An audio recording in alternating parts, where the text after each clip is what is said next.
Kita kembali menelusuri sejarah di Jerman pada abad ke-17.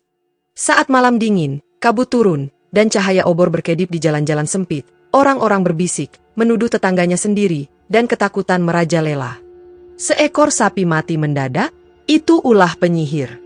Panen gagal, ada sihir gelap yang bekerja. Anak jatuh sakit, itu tanda iblis sudah merasuki desa. Di tengah ketakutan itu, lahirlah salah satu tragedi paling mengerikan dalam sejarah manusia, yaitu perburuan penyihir terbesar di dunia, di Würzburg dan Bamberg, Jerman. Dalam waktu singkat, ribuan orang ditangkap, disiksa, dan dieksekusi. Ini bukan kisah Harry Potter, tetapi ini kisah nyata tentang pelenyapan para manusia yang diduga memiliki ilmu sihir dalam sejarah manusia. Untuk memahami mengapa insiden histeria massal ini bisa terjadi, kita perlu melihat kondisi Eropa pada saat itu. Semua ini karena beberapa faktor. 1. Keyakinan agama. Gereja Katolik dan Protestan sama-sama percaya bahwa iblis nyata. Buku Malleus Maleficarum tahun 1487 atau dalam bahasa Indonesianya Palu Penyihir, dijadikan panduan resmi untuk mengidentifikasi dan menghukum penyihir. Segala bencana yang terjadi pada saat itu, dianggap bukti campur tangan setan. 2. Perang 30 tahun di 1618 sampai 1648. Eropa pada saat itu tengah dilanda perang brutal antara Katolik dan Protestan. Jerman menjadi medan utama, hal ini menyebabkan kelaparan, wabah, dan kehancuran, tentu saja juga membuat rakyat putus asa. Dalam keputusasaan ini, mereka mulai mencari kambing hitam, dalang dari semua perang dan kelaparan yang melanda. 3. Krisis sosial dan ekonomi. Jerman dilanda cuaca yang tidak menentu, menyebabkan gagal panen yang berujung pada harga gandum naik, dan penyakit yang datang menyebar begitu cepat, orang-orang butuh jawaban cepat, dan penyihir dijadikan penyebab segalanya. 4. Politik kekuasaan.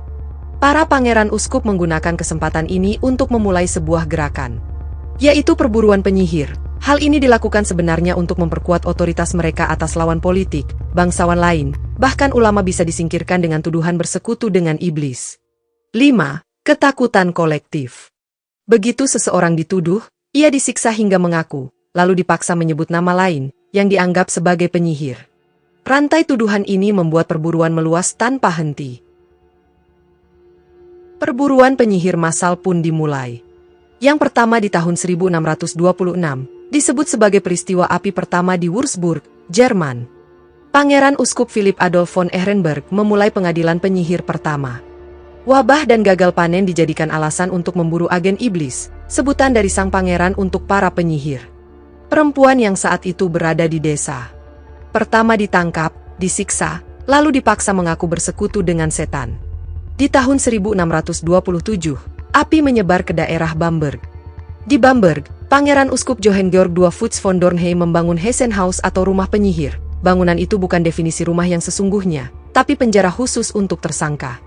Setiap kamar dipenuhi alat penyiksaan, rantai tuduhan pun mulai meluas. Tahun 1628 disebut sebagai tahun paling berdarah. Di Würzburg, sekitar 190 orang dieksekusi dalam setahun. Termasuk 21 anak laki-laki berusia 9, 14 tahun, dituduh menghadiri pesta iblis. Di Bamberg, kasus paling terkenal, datang dari wali kota Johannes Junius yang ditangkap. Dia dianggap sebagai salah satu anggota penyihir dan menyembunyikan para klan penyihir dari pangeran dan uskup. Ia menulis surat terakhir kepada putrinya, mengatakan dirinya tak bersalah. Bunyinya, semua ini kebohongan. Tapi aku harus mengaku, atau mereka akan menyiksaku hingga mati. Namun, dia tetap dieksekusi di tiang api. Surat itu masih ada hingga kini. Tahun 1629, eksekusi besar-besaran. Di Würzburg, ulama, profesor, dan bahkan bangsawan ikut terbakar. Catatan menyebut ada keluarga utuh yang dieksekusi hanya karena tuduhan seorang anak kecil. Di Bamberg, lebih dari 600 orang ditangkap hanya dalam tahun ini. Baru di tahun 1630, mulai muncul benih keraguan. Beberapa pengacara dan pejabat mulai mengkritik proses pengadilan yang penuh penyiksaan. Duta besar asing melaporkan kebrutalan ini ke penguasa Eropa lain. Namun, di tingkat lokal, eksekusi tetap berjalan. Di tahun 1631, sang pangeran uskup Würzburg Philipp Adolf von Ehrenberg meninggal dunia. Tanpa sosok fanatik itu, perburuan di Würzburg pun mulai mereda. Total korban sekitar 600 jiwa orang yang tidak bersalah. Pada tahun 1632, keruntuhan di Bamberg pun dimulai, tentara Swedia menyerbu Bamberg dalam perang 30 tahun. Uskup Johan Georg II melarikan diri, rumah penyihir yang didirikannya pun ditutup, tahanan yang akan dieksekusi dibebaskan, dan perburuan penyihir pun berakhir. Banyak orang yang hanya mengenal Salem Witch Trials yang terjadi di Amerika tahun 1692, perburuan ini dikenal brutal dengan jumlah korban di sana hanya 20 orang. Kejadian tersebut bermula dari sebuah desa kecil di Massachusetts tahun 1692. Malam-malam panjang dipenuhi doa dan ketakutan. Sampai sekelompok gadis muda mulai berteriak histeris, mengaku dirasuki iblis, dan menunjuk tetangga mereka sebagai penyihir. Hanya dalam hitungan bulan, lebih dari 200 orang ditangkap, 19 orang telah digantung, dan satu pria tewas dihimpit batu besar karena menolak mengaku. Tuduhan kadang berasal dari kalimat konyol dan sesederhana, "Aku melihatnya dalam mimpi dia seorang penyihir," atau "sapi mati setelah ia lewat." Yang membuat perburuan Salem terkenal bukan jumlah korban, karena jauh lebih kecil dibanding perburuan di Eropa. Tetapi karena semuanya terdokumentasi dengan detail, Salem menjadi simbol bagaimana ketakutan dan histeria bisa menghancurkan masyarakat hanya dengan satu tuduhan. Pertanyaannya, jika kamu hidup di Salem di tahun 1692, apakah kamu akan percaya bahwa penyihir itu nyata atau malah jadi kamu korban berikutnya? Di Skotlandia, Prancis, dan Polandia juga ada perburuan besar. Tapi perburuan di Jerman Selatan tetap tercatat sebagai perburuan paling brutal. Tidak ada dokumentasi pasti, beberapa dokumen sejarah, catatan sejarah yang hilang, tapi konon korban mencapai ribuan jiwa. Mereka semua tidak bersalah, isak tangis dari anggota keluarga setiap hari terdengar di masa kelam tersebut. Perburuan penyihir akhirnya pun mereda. Inilah beberapa alasan yang dinilai meredakan perburuan tersebut. 1. Kritik pada hukum yang menolak pengakuan hasil siksaan. Karena kebanyakan korban mengaku sebagai penyihir karena tidak kuat akan siksaan yang mereka alami. 2. Kematian pemimpin fanatik mereka yang mendorong histeria ini terjadi. Setelah pemimpin fanatik mereka meninggal, keadaan berangsur-angsur kondusif, bukti bahwa pemimpin yang tidak bijak membuat kekacauan yang besar. 3. Perang 30 tahun yang belum usai, menyedot semua perhatian dan sumber daya masyarakat. Pada abad ke-18, eksekusi penyihir hampir hilang dari Eropa. Secara keseluruhan, perburuan penyihir di Würzburg dan Bamberg menewaskan ribuan jiwa, mulai dari anak-anak hingga pemimpin kota. Bersama dengan perburuan lain di Eropa, total korban diperkirakan 40.000 sampai 60.000 orang. Kisah ini adalah pengingat ketika ketakutan mengalahkan akal sehat, siapapun bisa menjadi korban. Karena di abad pertengahan, adalah masa-masa yang tidak mudah untuk kalangan rakyat biasa. Tekanan ekonomi akibat perang, penyakit atau wabah seperti pes yang disebut Black Death, perang yang tak kunjung usai, menimbulkan ketidakpastian hidup atau nasib masyarakat. Di situasi inilah banyak orang mulai kehilangan akal sehat mereka untuk berpikiran logis. Dan mulai melakukan scapegoating atau mencari kambing hitam, bisa dibilang cara masyarakat yang berpikir bahwa ini semua ulah dari black magic atau setan.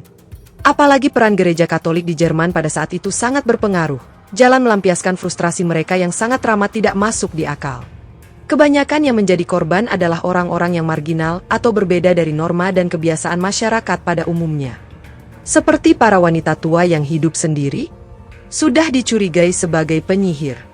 Orang miskin atau seseorang yang memiliki keahlian medis yang baru, disebut penyihir. Dan perburuan ini juga dijadikan sebagai alat untuk menjatuhkan musuh atau seseorang yang tidak mereka sukai di masa itu. Ini menunjukkan bahwa pemburuan penyihir yang terjadi tidak berdasarkan bukti yang kuat. Tetapi kebanyakan hanya praduga saja, dan sebagai wadah pemerintah dan uskup untuk meningkatkan kiprah politik mereka di masa-masa kesulitan tersebut. Karena pada saat perang antara Katolik dan Protestan, gereja Katolik berperan besar sebagai penjaga kedaulatan akan otoritas Tuhan dan kepercayaan mereka. Menyebut bahwa kemangkiran dari Katolik ke Protestan akan menimbulkan sebuah bencana atau murka Tuhan. Dan kenapa kebanyakan korban adalah perempuan? Karena perempuan dinilai sebagai kaum yang lemah, kaum penggoda. Bahkan untuk perempuan yang mulai mencoba ilmu pengetahuan pengobatan pun dituduh, di era yang masih sangat patriarki di abad tersebut. Lalu bagaimana setelah peristiwa kelam tersebut?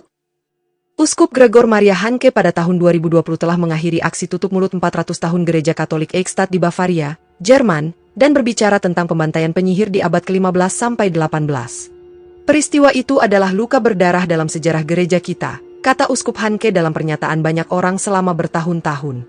Ia menjanjikan sebuah plakat peringatan di katedral setempat, sebagai simbol pengakuan atas kesalahan mereka 400 tahun yang lalu. Hari ini, kita mungkin tidak lagi membakar penyihir, tapi histeria, fitnah, dan pemburuan musuh dengan wajah baru masih bisa muncul kapan saja. Sejarah ini memberi peringatan, jangan biarkan ketakutan dan fanatisme menguasai pikiran kita. Karena sekali api histeria dan fanatisme dinyalakan, ia bisa membakar seluruh dunia dan kaum-kaum yang tidak bersalah.